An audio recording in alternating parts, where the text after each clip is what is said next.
Today I am going to discuss end of chapter question that is given on page number 175 of your books. The question requires you to make a database which should have the following fields. Part A requires you to think of the data types of each field. Part B requires you to select the fields which should be validated and select the fields which should be verified. The fields which are most important, which need to be rechecked or return choice, are verified, and the fields which have further checks applied, like the number number of characters in names should not be more than 15, email address should not be more than 25, address should not be 35, etc. These further checks are done in validation, and the double checking is done in verification, which is done to the most important fields. Once you have decided the fields which should be validated, you should think of some rules that should be applied to them. First of all, family, I am showing you the answers given in your answer key. Family name, other names are given text data type. Student ID depends on the school rule. Dates are in date form. Current class is actually the section. Like if you are in 9 boys will be your section. Current school year will be your grade. Like if you are in 9 boys, current school year will be 9. Email address is mostly in the text, is always in the text form. Family names, most important fields are family name, other name, and current school and email address. If they will be written wrongly by a user while filling form, the purpose of form will be ruined. So these 3 fields should be verified, double checked. Rest all other fields have certain rules applied, other name, student ID, etc. Now when you have decided which field should be validated, you can have some checks on them, like presence check ensures these fields should be filled out. Format checks ensures they are in certain format. Drop down lists show that sometimes users have to select from a given list, like list of grades, list of sections. They just have to select specific one option out of a specific drop down list. In part D, you are supposed to select a primary key. Primary key is applied to the field whose values are never repeated. So student ID is the best option for selecting a primary key because a student ID is never repeated. You are asked next in part D, you are required to give any format to student ID. Of course, you can give any format. Over here in your answer key, he has given you one format for the student ID.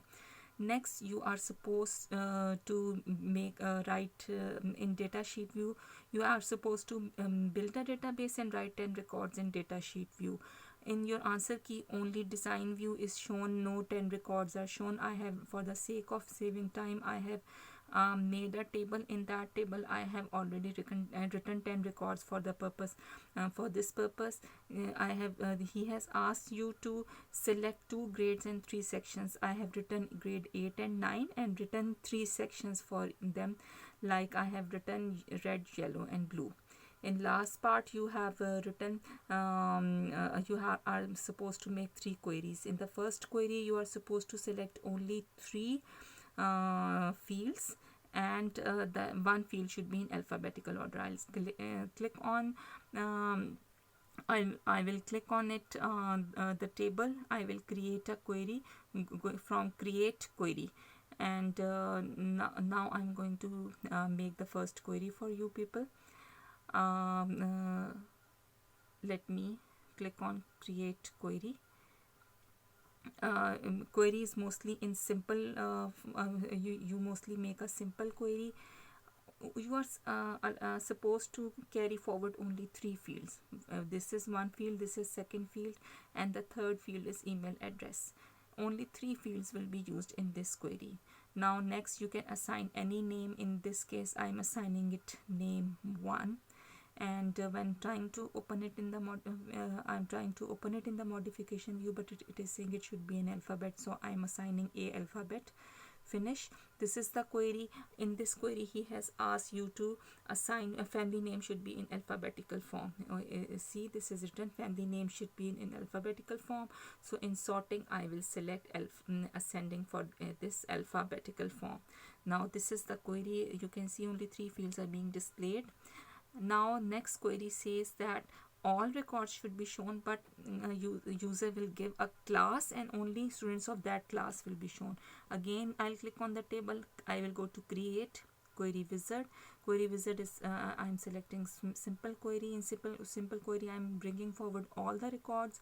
I'm just assigning a name like B to it. This is one name that I have I'm giving to it, opening it in the modification view. Now see, all the records are over here, and in the current class, under the current class, I'm writing two empty square brackets.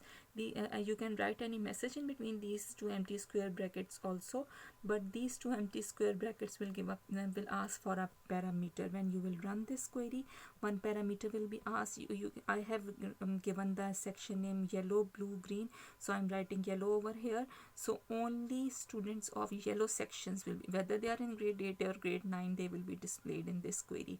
So when you show two empty square brackets, it gives certain parameters, ask for parameter. Last query is complicated. It is asking for three things. It is asking for a parameter of grade. It is asking for only 3 fields to be shown. It is asking for grouping student by class.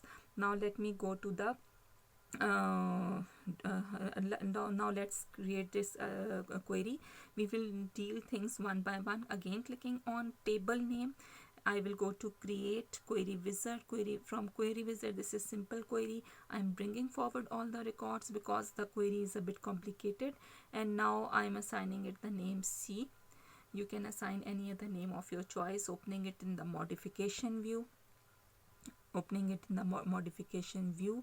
And now you can see this is the table. Now only other name, family name, and date of birth are required. So I will uncheck all other fields, and I'll check only those fields which need to be printed. And this is will be specifically asked from you people in your final exam, so you will uncheck all those. Okay, now grouping student by class. For that, we have an option over or at the top over here. For clicking on total will bring group by option over here. Group by means that current all the records will be grouped according to current class. Because current class is yellow, blue, green, so first name, I'm selecting first. It means these will be all other records will be grouped into yellow, blue, and green, etc. Now coming to the last part of the query. Coming to the last part of the query, you are supposed to give a parameter value to current grade. This is current grade, and you are giving two empty square brackets. This will the two empty square brackets will make it possible to take parameter from user. So writing it in the correct row. This is the correct row. Over here I'm writing two square brackets. When you will run this query, one parameter will be asked, 8 or 9. Two grades were there. I'm writing 8 over here. You can see that when the query will be run, one extra field is shown because I did not uncheck student ID. Going back to the design view, I'm going to uncheck student ID. I'm unchecking student ID. Now when I will run the query, this time I will write 9. All the students of grade 9 will be showed in this query. So that's it. Was all about Microsoft Access database. We'll tell about further topics in future. Thank you.